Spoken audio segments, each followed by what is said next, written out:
In the year 199X, the world was engulfed in the flames of nuclear war. The oceans dried up and the land became barren. Life as we knew it was all but extinct. Yet, humanity somehow survived. A group of bandits murder and plunder money as we can clearly see that the world was once again plunged into an age ruled by violence. The bandits are known as the Zed, and they received word that their scouting party was taken out. Just then, one of the Zed members' heads blows up from the inside. A man named Kenshiro, Ken for short, walks into town looking for water, only to be captured by some villagers. A girl from the village brings him some water and food as he states that he feels much better now. Now the girl hasn't spoken since her parents were killed, so Kenshiro performs a spell on her to remedy the situation. Now Ken is not one of Zed's men. However, he has bullet wounds on his chest that form the Big Dipper, which one of the elders claims is the Stars of Death. Zed's men arrive in the village as Ken rips the bars on his cell to release himself. Zed looks to draw out Ken by ripping off the head of the little girl. Ken then arrives on the scene with a look of anger on his face. He then takes out 3 men simultaneously with a roundhouse kick. He then performs a series of moves on the leader in rapid succession. Now this fearsome art of assassination is known as Hokuto Shinken, the divine fist of the North Star. Practitioners of this art can focus all their energy into a single fist, before striking the body's hidden channeling points, thus allowing them to damage the victim not externally, but from within. Zed looks to exact his revenge on Ken. However, Ken says that he's already dead, as the bandit's body blows up from the inside. And with his work done in the village, Ken decides to leave as a boy named Bat decides to follow him. An old man attempts to get seeds to his village, but a bunch of local bandits start to hassle him. Ken drops in on the situation and calls the main one a slaphead. The bandit shoots an arrow at Ken, but he manages to catch it with only his 2 fingers. He then throws the arrow in the man's right eye, as he helps up the old man. Now with the rice seeds, the old man says they could have a sustainable food source, so Ken decides to help him out and carry him to his village. After returning to the village, Spade and the other bandits decide to make their move. The old man gets impaled during the commotion. Ken looks to help him out, but his arms are caught by some steel chains. He then redirects an axe to cut off the head of one of the bandits. Now with Hokuto Shinken, Ken uses 100% of his strength, whereas normal humans can only use about 30% of their strength. Ken then finishes off the man with Rocky Mountain splitting wave. The leader looks to retaliate, but Ken snaps his arms in the process. He then performs a move where the man only has 3 seconds to live, and in these 3 seconds, he implores him to reflect on his life. The bandit then explodes in half, as Ken then makes a grave for the old man that died so tragically. Now the king of the bandits hears about Spade's death, so he decides to brutalize the messenger. Ken then reads a message from the king on a dead man's body, and this makes him rather furious. Diamond, one of the king's men, looks to put an end to Ken, but Ken says that he's rather slow. He then splits Diamond's face in half as he sets his sights on the king. Ken then makes his way to the Southern Cross, i.e. the King's City, as we see a man with Wolverine-like claws brutalizing many people. Ken then steps forward, announcing that he has something to ask. He bends the man's spine backwards, and says that he only has 1 minute to live. After interrogating the man, he finds out that the king uses a deadly martial art, and he's gathered enough information to figure out who he's up against. Captives are then marked with the bloody cross as they become slaves to the king. Upon seeing this, Ken realizes that Shin must be the king, and he's the man who put the 7 scars on his chest. Elsewhere, Shin tells a woman that his beloved Ken lives, but Ken's fists have no chance against Shin's heart. Ken then arrives at the main building, as Shin says that it's been a while. Shin, I come back from the depths of hell just to see you again. Now to see Yuria, Ken will have to go through the heart, or as Ken calls him, the pig. You know, cause he's rather chubby. Ken is unable to reach Heart's channeling points. We then find out that Shin practices Nanko Saiken, the holy fist of the South Star. The 2 martial arts are like yin and yang. They're polar opposites of one another, or 2 sides of the same coin. Ken is pleased to see that Yuria is still alive, but she seems unfazed by his presence. Ken performs a series of kicks on Heart, making his belly rupture from the inside. Now 1 year ago, Shin confronted Ken and Yuria, and claimed that power is justice. And because of this, the strong can take what they wish. Now it turns out that Ken and Shin had the same teacher, but at that time, Shin had come to reject his master's teachings. Determined to seize Yuria for himself, Shin engaged Ken in battle, and he ended up getting the upper hand. In victory, Shin claimed that Ken lacked desire, and desire leads to power. Now to prevent Ken from dying, Yuria said that she loved Shin. Shin proceeded to laugh at Ken because of this, leaving Ken utterly devastated.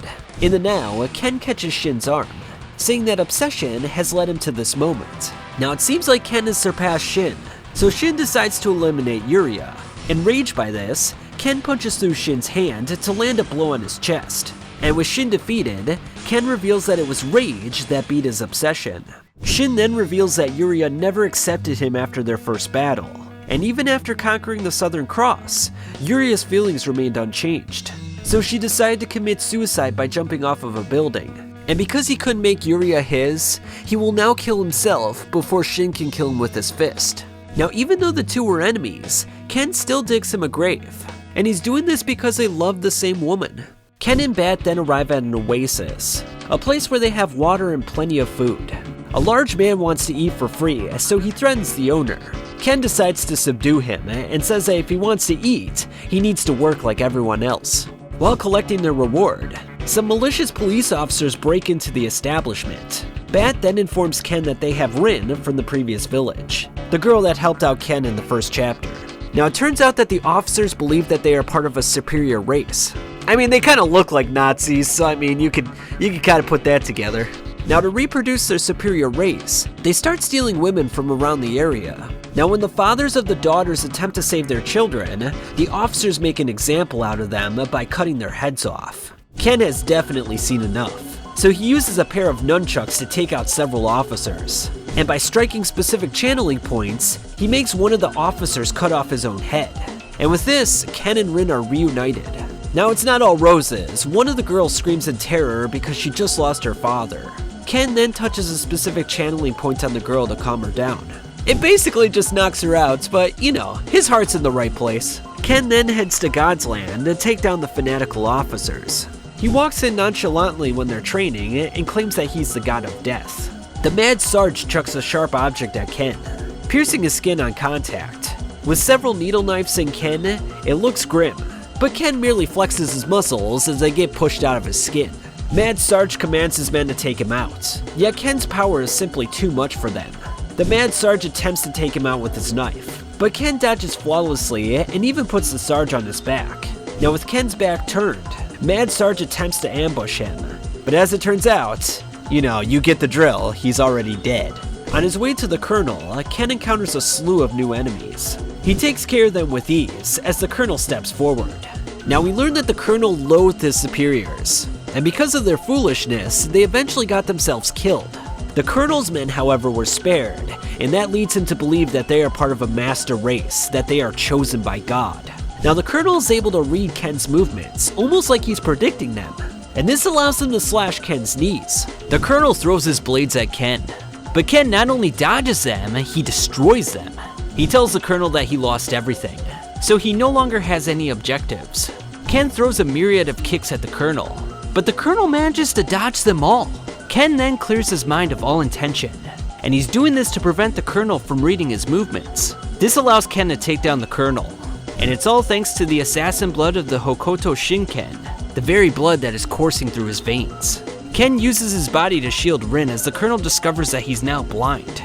He then finishes off the general in brutal fashion, as Rin runs into Ken's arms.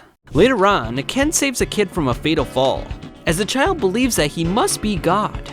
Upon finding out that Ken destroyed God's Land, some local thugs want him to join their gang, but he's not having any of it. The kid from earlier enters the bar, begging for Ken to help his village. Now the boy knows Bat, and he needs someone strong to help dig a new well. A man with a cigar then claims that he found a new oasis. Toyo excoriates Bat when they enter the village, as she then thanks Ken for lending assistance. Now the kids were all abandoned by their parents, so Toyo took them in and cared for them. Toki, the young boy, steals some water from a neighboring village, but because it was owned by the thugs, he ends up getting shot in the heart. Ken brings Toki and the water back to the village, as Toyo laments that he was only 7 years old. Ken finds a new source of water for them, but implores them to keep it a secret from others, as it will cause a lot of commotion. Lord Jackal is made aware of the water source, but he knows of Ken's prowess, so he wants to bide his time. Some scouts make their move on the water, but Ken has no patience for their deplorable behavior. Now Ken believes that if he stays in the village, chaos will follow. So he takes his leave with Bad and Rin. With this opportunity, Lord Jackal invades the village, as Granny shoots a grazing shot off of his head. He reveals dynamite on his body, and says that the kids will blow up if she shoots him again. He then yanks the gun away from her and stabs her in the chest. As payback for shooting him, he'll now hang the kids one at a time in front of the old woman. Now just before the first kid dies, Ken grabs onto the thug that's strangling him and starts to strangle him with a rope. After strangling him to death, he takes out another one who thinks highly of himself. Jackal's men then light dynamite on the kids as they all run off. Toyo sacrifices herself helping out one of the kids. And with this, Ken vows to hurt the thugs to the bowels of hell. Ken then performs a move on the barkeeper that will kill him in 1 month. Now if the barkeeper takes care of the children in that time, Ken will subsequently return and cure him. Later, he performs a move on one of Jackal's men, and instructs him to deliver a message to Jackal personally. When the underling returns to Jackal, his body explodes, and Jackal takes this as a message that Ken is challenging him. Elsewhere, Fox, Jackal's right-hand man, slices off the hands of several villagers. While he takes a leak, Ken bursts out from a cliff to batter him up. Fox attempts to act defenseless to lure Ken into his trap, but Ken doesn't fall for this simple trap. No, he grabs onto a large boulder and tosses it at him. He then performs a blow on Fox's back, and with this, he determines that Jackal is heading to the villainy prison. And with a series of fluid kicks, Ken takes down Fox for good. With the realization that Fox is gone, Jackal is in the uncomfortable position of being hunted down by Ken, something that is quite foreign to him. Ken then begins his assault on the crew, as Jackal blames Fox for this development. Jackal then feigns an apology to get the jump on Ken, but Ken simply punches his arm back. Understanding how strong Ken is, Jackal decides to release a devil to beat him. Unfortunately for Jackal, the devil resents him for locking him up in the first place, and this is all it means to prevent the monster from hurting him. Nevertheless, Ken sees through this little act. The devil proves to be surprisingly fast, which gives Ken a little bit of trepidation. He recognizes the devil's technique as the Rakken and Nyoken, the fist of the Arhat Deva King. It's an ancient Indian art of murdering that dates back over 5,000 years. The devil then uses wind pressure to send Ken flying back into a wall. However, Ken's Tenru Kokyu Ho only reveals itself when he goes into a static position. And now that they've witnessed it, they must all die. The devil then squeezes onto him with his bare hands, but Ken breaks himself free. He then performs his 7-star points of death of the North Star. And with this, the devil's ribs snap into his body. And eventually, this makes his innards explode outwards. The devil then grabs on the Jackal, as Ken drops a stick of dynamite on the ground and walks off in epic fashion. I mean, seriously, it looks like it's out of an action movie. Elsewhere, a man who looks remarkably similar to Ken poses as a girl to take out some bandits. Afterwards, we find out that he wants to take out Ken. Ken then meets up with Bad and Rin, and he finds out that if he can help a village with some thieves, they can take care of some children. Inside the village, Ken comes across a girl named Mamaya, but he thinks she looks like Yuria. Mamaya then throws a ninja star at Ken, and is rather impressed with his reflexes. Ray, the man who's aiming to kill Ken, then says that if Mamaya is his, then he should be careful that another man doesn't take her away. Ray then sneaks in on Mamaya in the bath, and she's not too pleased with this. She tries to attack him. She chases him down as Ken takes down some bandits attacking the village.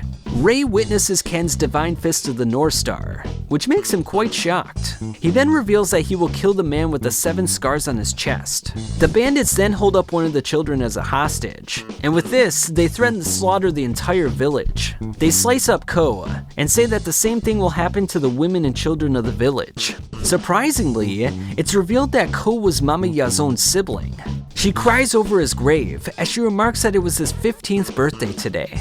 Ken then looks to eradicate the entire gang, yet he's surprised to see that Ray has the same idea. Ken decides to provide some assistance, as the 2 martial artists eliminate the cavalcade of foes with ease. Ken then performs 1,000-hand destructive fist of the North Star, and with this, the bandits are thoroughly dispatched with. Now Ray tells Ken a man with 7 scars attacked his village, and subsequently he killed his parents. And that's why he vows to kill that very man. Irie, his younger sister, is presumed to be dead, but he refuses to believe that.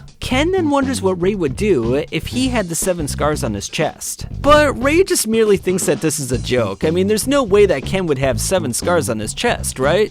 Ken returns Ko's necklace to Mama Ya, as he warns her that Boss Fang is incredibly dangerous. Now, Mama Ya's parents founded the village, so she urges the people to prepare to defend what is theirs. Now, Boss Fang is absolutely furious that his fellow clansmen died.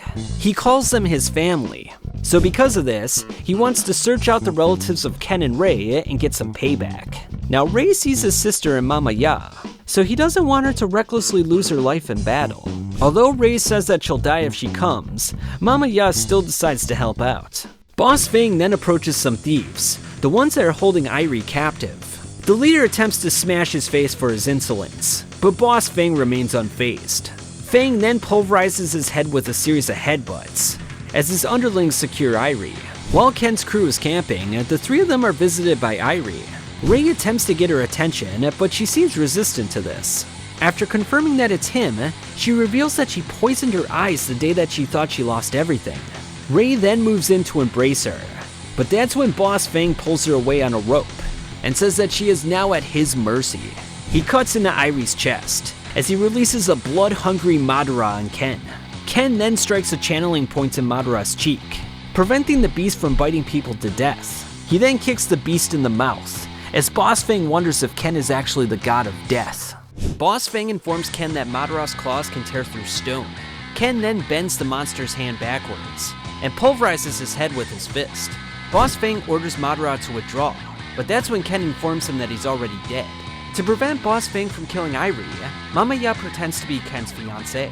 Mama Ya will thusly take Irie's place, so that Raoh can have peace of mind that his sister will be safe. Now, Mama Ya attempts to use this opportunity to ambush Boss Fang, yet it turns out that he's quite strong, and with both women in his possession, he throws them to his minions for torture.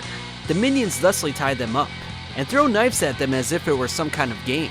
Ken says that he's only here to kill Boss Fang, so one of the underlings aims to test him. Now, if he lays a single finger on him, they're gonna kill Mama Ya. But Ken doesn't hesitate in killing him, so Boss Fang looks to execute Irie straight away. Boss Fang then proposes to spare the girl if Raoh fights Ken, and for the sake of his sister, Raoh attacks with absolute ferocity. Yet Ken refuses to fight back. Ken doesn't want to fight Raoh since revenge only brings emptiness. Boss Fang then cuts into Irie, so Raoh gets more serious in his plight to kill Ken. Irie then bites her own tongue while Mama Ya attempts to jump on a spear. And the reason that they're doing this is because they don't want Raoh and Ken to fight each other. Instead, they want them to save the village. Ken then assumes the Holy Perfect Circle stance, and implores Raoh to go all out. Raoh will employ the Dragon-Destroying Tiger of the South Star, while Ken uses Tiger-Striking Dragon of the North Star. Now after they go after each other, it seems like Raoh has achieved a decisive blow. Ken collapses onto the ground first, yet Raoh collapses shortly afterwards. And with this, Boss Fang implores his minions to chop them up. The two then start obliterating the minions as Raoh reveals that they struck specific channeling points on each other so that it would appear that they were dead, but not really dead. Boss Fang then uses his secret technique to make his body as hard as steel. "Let's see how that body of yours holds up against this steel girder," says Ken. The girder has no effect on Boss Fang, so it's now time for Ken to use his fist. He hits specific channeling points on Boss Fang to turn his muscles into flab, allowing him to do significant damage with the steel girder. With only 5 seconds left to live, Boss Fang gets desperate, but Ken turns his head into mush. Afterwards, Ken pushes Irie's Ken-made channeling point, and this restores her vision. Now with the village saved, Ken reveals to Raoh that he's the man with 7 scars on his chest. Raoh, however, cannot believe that Ken was the man that destroyed his village. And with this, there's no issues between the two of them. Elsewhere, a man with 7 scars on his chest, just like Ken, starts brutalizing some villagers, and he's imploring them to say his name. But it turns out that he's not really Kenshiro. He's merely using Kenshiro's name to instill fear in others. Kei entrusts Raoh with watching Bad and Rin, as he sets out to take out one of his 3 non-biological brothers. The fake Ken then brutalizes some villagers, as the real one comes by with his shirt off to show his scars. He reveals that the fake Ken is really Jagi, and he used to be Ken's older brother. Ken subdues the bandits as he says that Jagi's hatred for him is the only thing that keeps him going. Jagi then decides to torture a kid who is a younger brother by tying a large rock to his ankle. Ken finds this so reprehensible that he says even hell is too good for Jagi. Ken returns to the village, as he finds the kid's older brother with an intense look of murderous intent on his face. This reminds him of his days with Jagi, specifically their training sessions together. Though Ken was more talented than Jagi, he feigned defeat so that his older brother wouldn't have his ego bruised. Ken's master told him that kindness would only bring tragedy one day.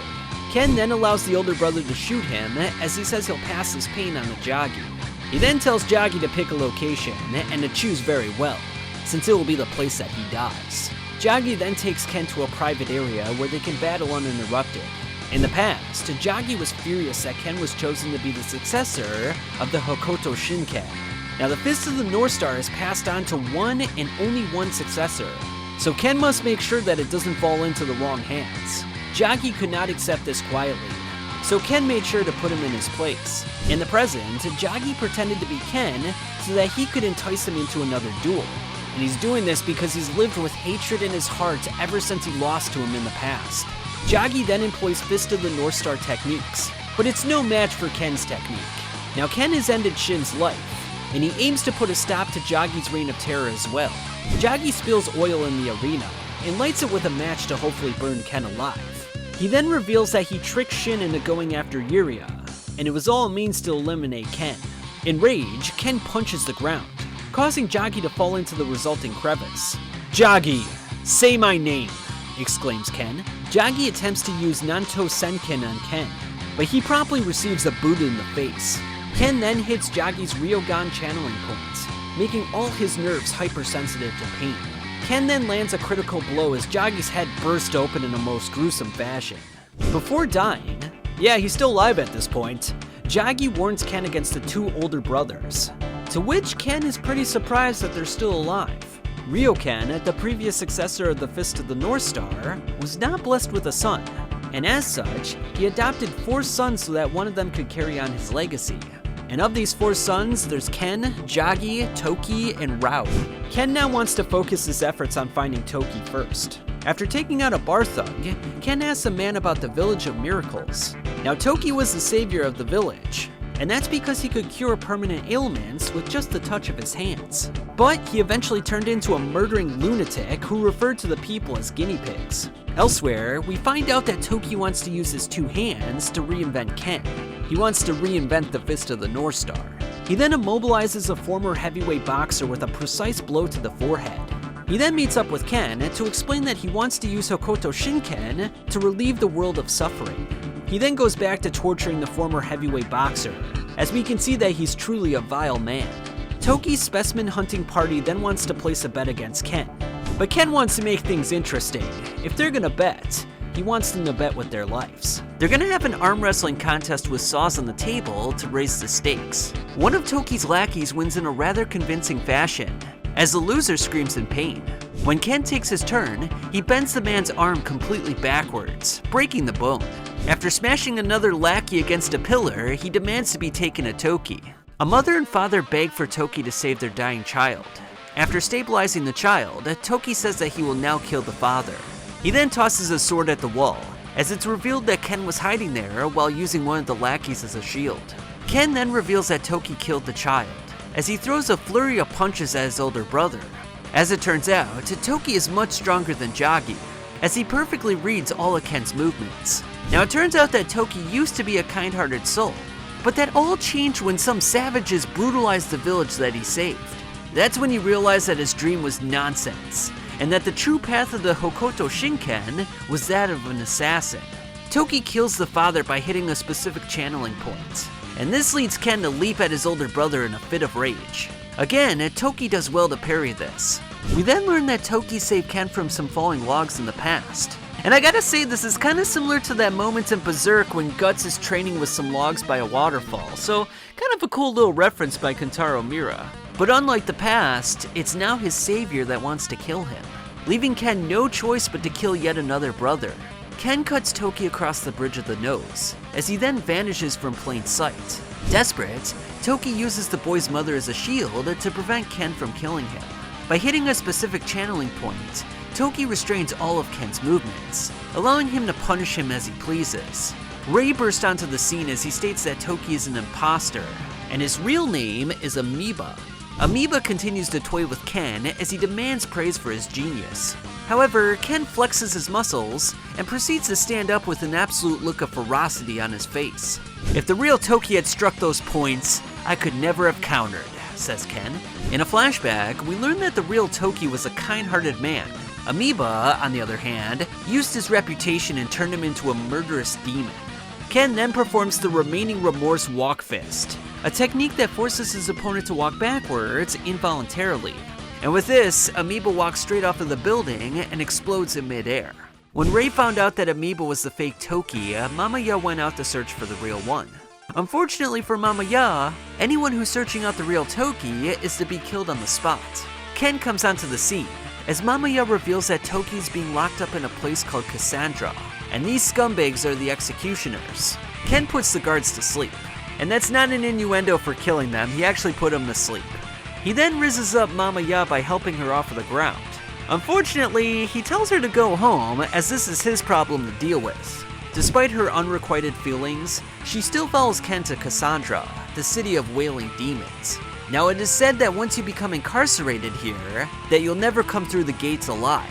In a flashback, a nuclear explosion went off, so Ken, Toki, and Yuria search for shelter from the radioactive ash. Unfortunately, there was only room in the shelter for 2 more people, so Toki decided to push Ken and Yuria in so that they may be saved. 2 weeks later, his body was not long for this world, so he thusly abandoned his claims to the Hokuto Shinken. Elsewhere in the present, the warden rips one of the convicts to shreds with his dual whips. Toki, who's usually indifferent, begins to smile, as he seems to sense the presence of his long-lost brother. And sure enough, Kenshiro, along with Rei and Mama Ya, approach the legendary prison. Raiga and Fuga will not allow the trio to step foot in the prison, but Ken slashes their faces with ease, as he informs them that he sees their eyes are brimming with sadness. Because of this, the two decide to open the gates for Ken, as Ken says that these gates will never be closed again. The warden then makes his appearance, as a group of prisoners carry him towards Ken. He then has his eagle peck at Mitsu, Raiga and Fuga's brother. But before the eagle lands the death blow, the warden cuts off his beak with his whip. He wants Mitsu to suffer a little longer while he kills Ken. The warden then attacks Ken with his whips, but Ken ties the ends together and says he'll show him what real fear tastes like. The warden then shows him a graveyard of prisoners who unsuccessfully challenged him, along with the prisoners whose lives were wagered on those battles. He then pulls out the horns on his helmet, revealing multiple whips that will now be aimed at Ken. The warden restrains Ken with his whips, as he executes the way of the Mongolian conqueror. Now things look pretty bleak for Ken, but Toki is confident that Ken won't be defeated so easily. We then see Ken stand up and claim he'll be burying the warden after this battle. The warden continues his attacks, but Ken seems to be avoiding them with ease. To prevent this, the warden deploys spikes to prevent his dodging. But this is perfect for Ken, since he's done playing around. Ken then stops the warden's attacks with only 6 fingers. He then uses a technique that allows him to break all the ligaments in the warden's shoulder, rendering it completely useless. The warden attempts to headbutt Ken, but he's sent flying back with a flurry of punches. And with this, the warden explodes into a mess of blood. And because of his efforts, the impregnable city of Cassandra had fallen, and the cries of the demons had been silenced. Mitsu leaps into his brother's arms as the other prisoners rejoice at their newfound freedom. Kenno's royal guards then look to put a stop to their little celebration. Now Kenno is the end of the century conqueror, and Cassandra was built to imprison and execute all those who oppose him. Ken then scares off the royal guards, as Raiga and Fuga make an effort to break out Toki. The royal guards cannot allow this, so they activate a mechanism to crush the brothers. Unfortunately, the two perish because of this, but because of their determination, they kept the mechanism from fully closing. Saddened by their deaths, Ken vows to eliminate the evil from this prison. Now, the warden, who happens to still be alive, I have no idea, says that Ken and Toki must not meet. And with this, he finally falls to his death, or at least it seems like he's dead. Now, the royal guards are futile against Ken, so they threaten to kill Toki before he reaches him. Ken is not fooled by their ruse, so he eliminates the guards in short order. A wall by the real Toki begins to shatter, as the two guards look to kill him. Toki then catches their blades with his fingers as Ken emerges from the wall to greet his older brother. Toki then uses Compassionate Fist of the North Star to ensure that the two guards will die peacefully and free of pain. They exclaim how good they feel as their bodies then explode at the seams. It's kind of a weird scene, to be honest with you. Now Toki's body has grown weaker over the years, so he allowed himself to be captured since he knew Ken would come. Now Keno has stolen every martial art that he can get his hands on, and has subsequently killed the masters and their families. Both Jagi and Amiibo were taking orders from Keno, and as it turns out, Keno is actually Raoh, the eldest of the four brothers. Mamaya will now look after Toki as Ken and Rei search out Raoh. In the past, Raoh and Ken were tasked with using their art of assassination to kill a tiger. Now Ken was able to subdue the tiger without any resistance, as the beast accepted its own death. Raoh, on the other hand, paralyzed the tiger with fear. It was absolutely scared for its life, and Raoh even took its head in the process. Now Raoh told his master that he would use the Fist of the North Star to reach the heavens, and if the gods wouldn't accept him, he'd fight them too. In the present, Toki explains that him, Ken, and Raoh all loved Yuria. To them, she was the embodiment of their youth. I mean, goddamn, does every man in this series love Yuria? I mean, Jesus! Toki sees the Death Star next to the Big Dipper, which means that he only has 1 year left to live. In the past, Raoh commanded Yuria to leave Ken and to love him instead. Toki vowed to fight Raoh if he didn't release her, but Raoh reminds him that everything in the world will eventually be his. In the now, Yuria can see the Death Star too, which makes Toki quite nervous. Seeker, from Raoh's scouting party, looks to take advantage of Mamaya, but Ken comes in to put a stop to this. Now Rei is elsewhere heading to Irie's village, as he also notices the Death Star up in the sky. Rei then comes upon a battered bat, as the boy warns him that Rin and Irie are in danger. Irie panics that they'll be sold into slavery, but Rin reminds her that they still have Ken and Rei to count upon. Unfortunately, a bandit breaks into the house and smacks Rin across the face. Now because she refuses to pledge allegiance to Raoh, she'll be burnt alive. Rei interjects himself into the affair, as he's absolutely pissed by how the thugs are treating Rin. Elsewhere, Ken's group comes across hoof prints that are the size of an elephant. Surely only Raoh rides a horse that's this large. A man posing as an old woman attacks the group, but Ken takes him out with ease. Because of Rin's heroism, Irie and the other villagers decide to fight back against Raoh's men. One of Raoh's men swallows a bunch of gasoline and starts blowing fire in Rei's direction. Just then, the powerful and imposing Raoh trots onto the scene with his massive horse. Now Rei lights the fire from within on the big boy, as he then sets his sights on Raoh. Now Raoh wants to confirm if Rei saw the star next to the Big Dipper, and he did. And because of this, Raoh encourages him to attack. Rei attacks with no hesitation as Irie, Rin, and Bat look extremely concerned. Ken then arrives on the scene as he sees Raoh holding up the unconscious Rei. "You arrived at last, Kenshiro," exclaims Raoh. Raoh tosses Rei at Ken, as the latter is dead set on taking down his eldest brother. In a flashback, Rei witnessed Raoh's terrifying aura, a sight that made beads of sweat pour down his face. Rei, nonetheless, attacked with self-sacrifice offset fist, but it was no match for Raoh's superior technique. Ken did not see the Death Star like Rei, so it is not time for them to fight yet. Ken doesn't back down though, so Raoh sends him back with a pulse of powerful aura. Now when Ken releases his aura, it frightens Raoh's horse, and this is the first time this ever happened to the horse. "You can witness my progress with your death," announces Ken. The two martial artists give off aura so powerful that everyone in the resulting area is utterly terrified.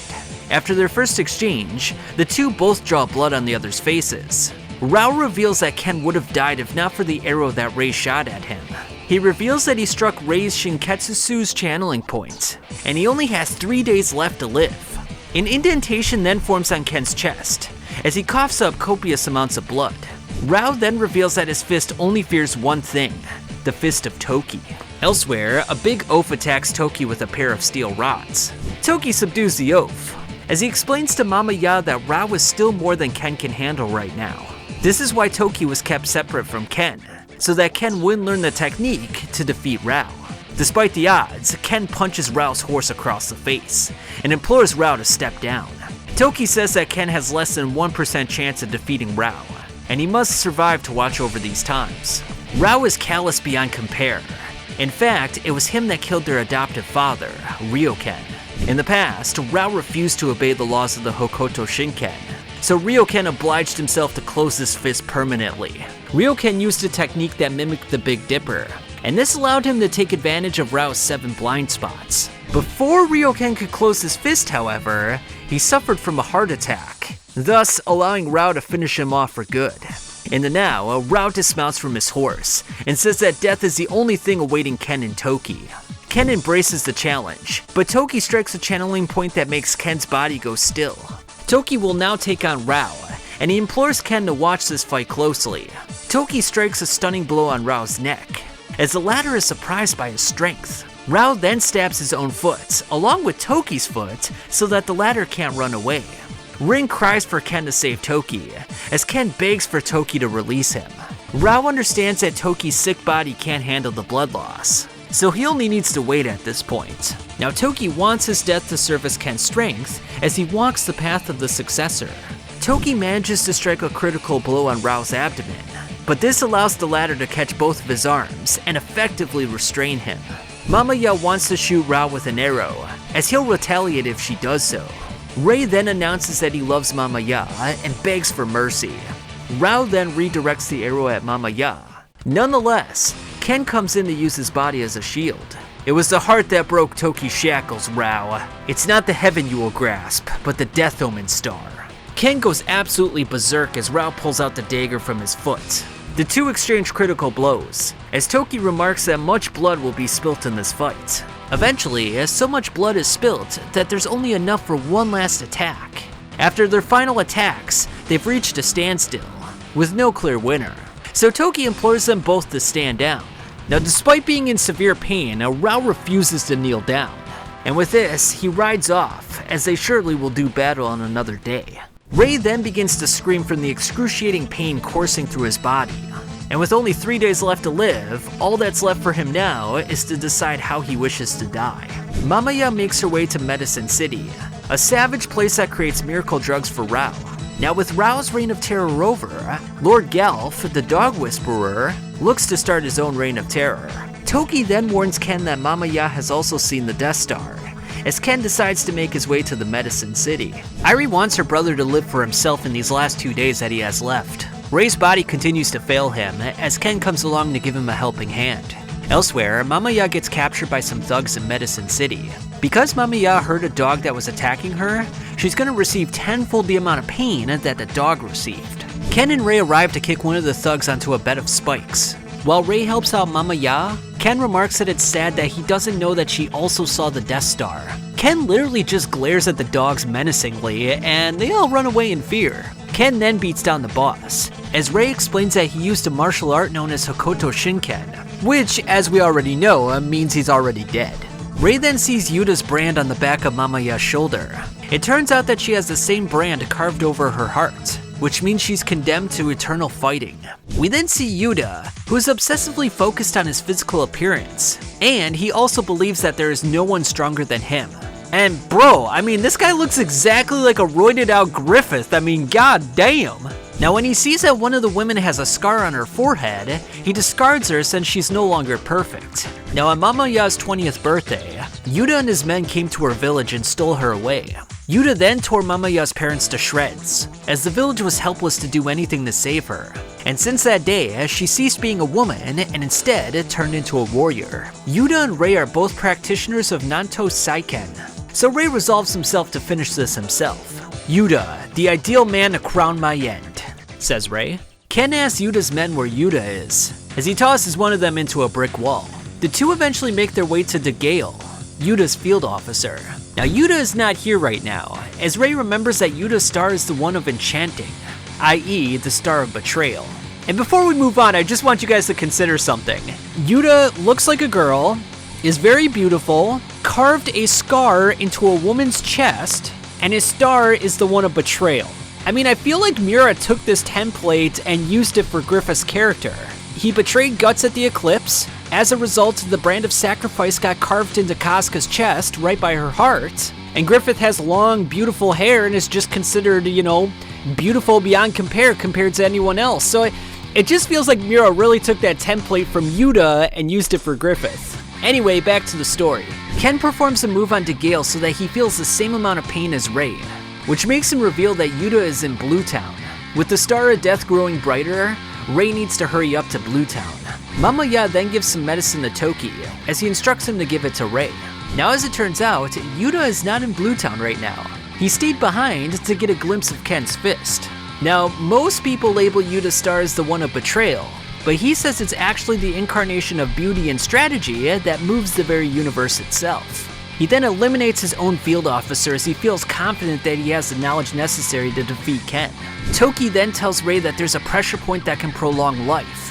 However, it will increase the pain exponentially, and it could even drive him insane. Now he has that option, or he could take the medicine that Mama Ya got for him.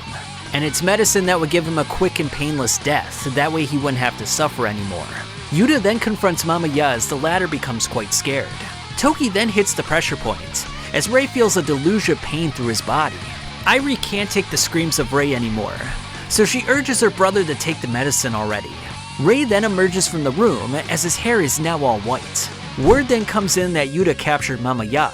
Raoh makes his way there, and takes out 2 of Yuta's guards with ease. Yuta then reveals that Mama Ya saw the Star of Death, and with this, Raoh resolves himself to die in her place. Raoh cuts into Yuta's face as the latter screams in horror that his beautiful face is ruined. In the past, Yuta was fascinated by Raoh's beautiful movements, and from this moment onward, he vowed to make him pay one day. Now Yuta betrayed the Nanto Saiken, and subsequently made a pact with Raoh. In the now, Yuta is absolutely flabbergasted by Raoh's strength, since he's supposed to be on death's doorstep. Raoh continues brutalizing Yuta as he says that he'll never understand what true love is. Realizing that he's outmatched, Yuta blows up the dam to flood the city. One of Yuta's men then looks to pour poison into the water supply. However, Ken performs a series of moves on him to put a stop to this. He then pulls out a huge slab of rock to kill some more of Yuta's men, and he uses this same rock to plug up the dam to prevent the flooding. Yuta then takes advantage of the terrain to slice up Raoh's body. Now Yuta wants to go in for the finishing blow. However, Raoh beats him to the punch and plunges his arms into Yuta's shoulders. Yuta then admits that Raoh was better than him, as he takes Raoh's arms and shoves it into his own heart. Raoh, the only man in the world whose worth I recognized. At least, I'm in your arms now, says Yuta. Raoh bids Yuta farewell as copious amounts of blood spurt out of his head. Now Raoh's body is literally bursting at the seams, as he implores Mama Ya to find happiness. Raoh then bids everyone farewell as he walks into a house and accepts his fate. Now Ken will never forget Raoh, and from this day onwards, he'll live for him. He then lights the house on fire, as Mama Ya reveals that she no longer sees the Star of Death. Raoh then goes to meet with Souther, the strongest man of Nanto Saiken. Slaves build a mausoleum for Souther, i.e. the Holy Emperor, as Raoh says he'll be back soon. A thug steals some children to work for the Holy Emperor, as Ken comes in to put a stop to this. The man attempts to gun Ken down, but after a whack in the face, his head explodes. Some of Souther's men look to take Ken in, but Shu of the South Star White Heron Fist takes them all out. People call me the valorous blind leader, announces Shu. Shu decides to fight with Ken, and even uses his secret technique, Yugen Sho. Shu draws blood on Ken, yet this was the first time someone blocked his technique. Ken then simulates Shu's technique to pound him onto the ground. Bad and Rin then put a stop to things, as they claim that Shu saved their lives. Shu then reveals that he was Rei's best friend, and was waiting for Ken's arrival to put a stop to the Holy Emperor. Ken then wonders if he's met Shu before, because he seems rather familiar. After the two take out some of Souther's thugs, Ken feels confidence he knows who Shu is. In a flashback, Ken participated in the sparring match, with Raoh and Souther watching closely. Now Shu was Ken's 10th opponent, and Shu ended up beating him quite handily. Instead of killing Ken, however, Shu stated that the boy had a great light of potential within him. And to preserve Ken's life, Shu had to sacrifice his own eyes. Ken recalls who he is, as Shu is happy that Ken has become so strong over the years. They head back to Shu's base, as we find out that Shu fights for the sake of the children. Now Souther's star is the brightest of the Southern Cross, and to him, nothing else matters except for himself. They secure more rations from the Holy Empire. However, this was a trap, because the food was poisoned, and this just makes their situation even more dire. A thug from the Holy Emperor threatens to burn some of the civilians, so Ken steals his flamethrower and burns him instead. "Well, well, you've grown up, kid," says Souther. Two brothers throw their daggers at Ken, as he dodges back and forth without getting hit. He then hits a pressure point on the both of them and makes them lose their sense of perspective, and this causes them to kill each other with the knives. Raoh then receives word that Ken is going to fight Souther, to which Raoh says that it's too soon. Souther attacks Ken, as it's clear from the outset that he has the speed advantage. Ken then hits a blow on Souther's critical pressure points, meaning that he only has 3 seconds left to live.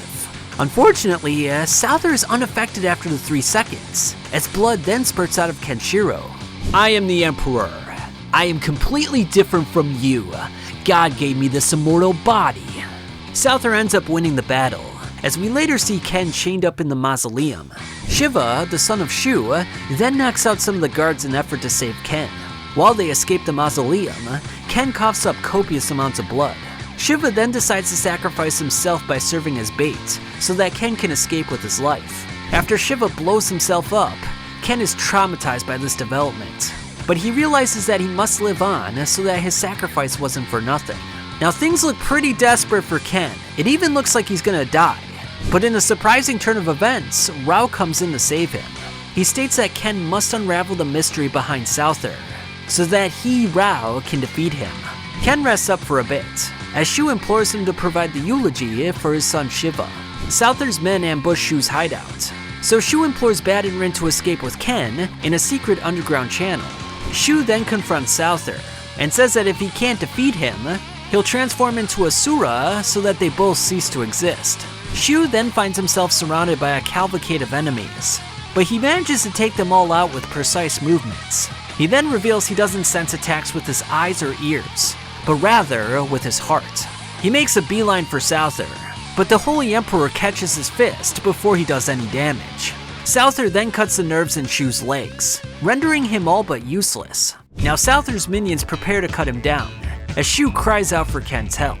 Ken then feels a sudden surge of energy, as he makes his way towards Shu with a look of anger on his face. Ken destroys anyone that gets in his way, as the others are flabbergasted that he's still alive.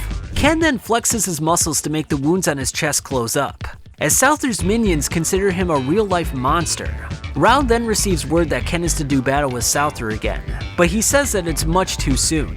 Toki then walks in and informs Raoh that he knows Souther's secret. Souther then commands Shu to lift the final stone up to the top of the mausoleum, and if he happens to drop it, well, all the children are going to be slaughtered. Now Shu's wounds are taking their toll, as he barely wobbles up the steps while he coughs up blood.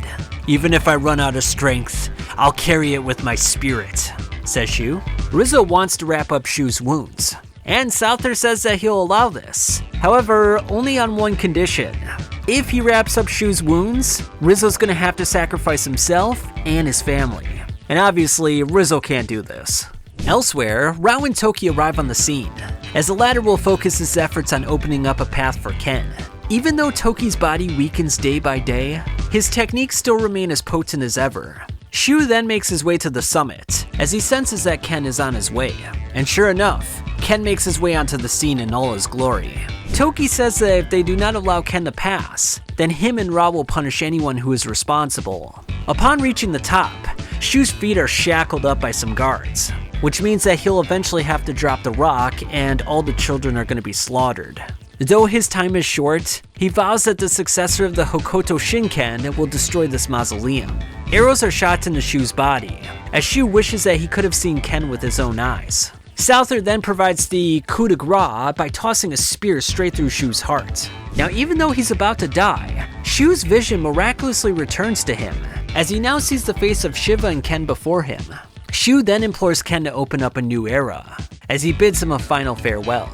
With Shu's body completely crushed by the stone, Ken lets out tears of anguish. "Souther, I won't leave one hair of you left in this world," says Ken. Souther believes it's his destiny to fight Ken, a means for Nanto and Hokuto to finish things once and for all. While walking up the steps, Souther is stabbed in the leg by one of the children. In a flashback, Souther was orphaned, so a previous successor of Nanto Hoken picked him up and raised him as his own son. As for the final training session, Souther was blindfolded and subsequently killed his own master. He didn't know this was gonna happen, so obviously he was heartbroken by it. And it was all by design because Nanto Hoken can only be passed on to one person per generation. And it was from this moment onward that Souther rejected love. If that's the case, I'll defeat you in the name of love, responds Ken. One of Souther's men looks to shoot Ken down with a bow and arrow, but Raoh turns his head around and instructs him not to interfere. Souther makes the first move, but it's Ken who gets the better of him with a kick to the chest. Souther then has his men open up the holy room in the mausoleum, which reveals that Souther's old master is resting there. Though Ken seems to be doing well, Souther quickly turns the tables on him by tossing him down the stairs. Blood then spurts out from Souther's forehead, as Ken announces that he knows the secrets to his body. The position of your heart is inverted, as well as your pressure points. That's your secret, correct? Says Ken. Souther confirms that this is correct, but he's done playing around, as he assumes the Tensho Juji Ho stance, the fist for when the Emperor's pride is at stake. To counter this, Ken assumes the Tenha stance, the ultimate attack of the Hokuto Shinken. Hail rains down from the sky, as the two attack each other in a most epic exchange. The coup de grace, Kenshiro! Ken uses ki to strike the pressure points on Souther, causing massive amounts of blood to eject from the Emperor's backside. Souther's pressure points then reveal themselves, but with a quick flex, he closes up the wounds on his back, so that they may battle once more. The phoenix will never fly again. I ripped off its wings, proclaims Ken. Nevertheless, Souther will never back down. With the veins bulging out of his chest, he attacks with a look of absolute fury. Ken then uses painless Hokuto to deliver the final blows, and this was to prove that love has won the day. Love isn't only sadness and pain. You two should remember there's warmth, says Ken. Souther's demeanor completely changes, as he lumbers over to his dead master to bask in his warmth. Shu's blood pours down the mausoleum as the entire structure then comes crumbling down. With Souther gone, Raoh intends to use this opportunity to retake the world. Raoh then meets up with an old man and claims that he's here to take his life. Now with 5 out of the 6 Sacred Fists of Nanto gone, it's only a matter of time before they confront the remaining star. Toki then reveals that only one person may use Hokuto Shinken, so his life's journey is to put an end to Raoh. Koryu, the man who conceded his right to Hokuto Shinken to Ryo Ken, is said to have a fist superior to Ryo Ken. Raoh and Koryu start exchanging blows, as Raoh is surprised by the strength of his opponent. Koryu then uses a suicidal technique that will kill the both of them. Raoh, however, puts an end to Koryu, as the scar on his back has faded away. Elsewhere, Toki acknowledges that his days are numbered. Therefore, he has little time to finish his life's goal as a warrior. Zengyo then comes to town to inform Toki that Raoh killed his master, Koryu. Koryu's children attempt to put a stop to Raoh, but their attacks have no effect on the hulking man. Now Ken has his doubts that Toki can take down Raoh, so Toki gives him a full display of his power in a sparring match. And despite his sick condition, the two are evenly matched. And with this, Toki resolves himself to complete his life's mission of fighting Raoh. Raoh gives Koryu's children a stern warning, as he wonders if Toki will come to fight him. Toki then visits the graves of his parents, and states that him and his older brother will be buried here as well. Toki then meets up with Raoh, as we find out that the two are actually biological brothers, and not just brothers in name. In a flashback, after the two parents passed away, Ryo Ken came by to take care of them. Well, he only promised to take care of one of the children. So he destroys some rock and tasks them with climbing up the cliff. Whoever reaches the top first is going to go into Hokuto Shinken training. Not wanting to abandon his brother, Raoh carried Toki up the cliff, and said he wouldn't be adopted without Toki. Now because he was climbing up the cliff with only one arm, his endurance reached its limit, as he started to fall off. But that's when Ryo Ken decided to save the both of them and raise them as his own children. In the now, Ken tells Rin that no one can get involved in this battle between the same blood. The two brothers do well to parry each other's attacks, as they fight each other as complete equals. In the past, Ryo Ken pushed Raoh incredibly hard in their training sessions. Despite the punishment, Raoh vowed to become the strongest man in the world, and to make his name echo throughout the world itself. After a thug killed Toki's dog, the boy proceeded to pound his face with his fist. And it was at this moment that Ryo Ken recognized the boy's talent, and also allowed him to be trained in the ways of Hokuto Shinken. Raoh then told Toki that if he ever went astray, he wanted him to seal his kung fu with his own hands. The promised time has come. Now is when I surpass you, says Toki in the now. Quite worthy of you, brother, but you can never surpass me. Toki hits Raoh's pressure points, but they have no effect since he didn't have the intent to kill. Toki sneaks up behind Raoh, but Raoh uses a technique that senses the enemy's presence, and it allows him to deflect the attack unconsciously. And bros, just look at this panel. I mean, god damn, it's incredible stuff. I mean, this is literally on the level of Kentaro Miura right here. It is so freaking good. Raoh aims to show Toki that power is the end-all to be-all, but Toki manages to counter this power with Kung Fu. In the past, Toki helped Ken during their training, much like Raoh helped him up the cliff. And even though only one of them could be the successor of Hokuto Shinken, Toki would let destiny decide the outcome. In the now, Toki nearly hits Raoh with his fist of power, as he says he's always wanted to become like him. He then directs his older brother's vision toward the night sky, as Raoh sees the Death Star hanging over him. Now, legend says that when the two strongest fighters of Hokuto Shinken fight each other, the Star of Death will shine upon the both of them. The two draw upon their maximum strength, as it's quite clear that they look evenly matched. Toki excels in aerial combat, giving him a chance to give Raoh a thorough beating. In a flashback, Toki says that if Raoh didn't have such destructive ambition, Ken and him would have handed him the title of Hokuto Shinken with pleasure. In the now, Toki goes for the fatal blow, but Raoh catches his arm. Toki, if only you weren't sick, says Raoh. Despite his continued efforts, his sick body isn't strong enough to take down Raoh. Tears stream down Raoh's face, as he says that Toki could have beaten him if he wasn't sick. Raoh says goodbye to his brother as he performs a flurry of punches to put him down. Now, despite his body failing him, Toki continues to fight on. Raoh catches his brother from behind, as Ken reveals that Toki hit specific pressure points on his own body to unleash an incredible surge of power. Unfortunately, these same pressure points have shortened his lifespan considerably, and the effects are irreversible. In the past, Raoh instructed Toki to throw away his tears. To him, tears must be transformed into ambition and strength for his fist to dominate the world. Toki, your heart hasn't changed since childhood. That sad heart that always chased after me, Raoh, at the risk of your own life. That's what called back these tears that had been dried up for so long. With no regrets left, Toki asks his brother to close the curtain on his destiny. Raoh vows that these are the last tears that he will shed, as he will now put an end to his strongest opponent and his little brother. Surprisingly though, Raoh misses on purpose. Now, Toki the man following Keno is dead. From now on, there's only the Toki who fights against his sickness. Live in peace for the rest of your days, says Raoh. Toki begins to cry, as Raoh says that he won't scold him anymore. Raoh then warns Ken that the terrible legend of Keno starts right now. So if he wants to take his life, he can come whenever he wants. And that's gonna end the first parts of this video series covering Fist of the North Star. If you want to see what happens in part 2, make sure to hit that subscribe button.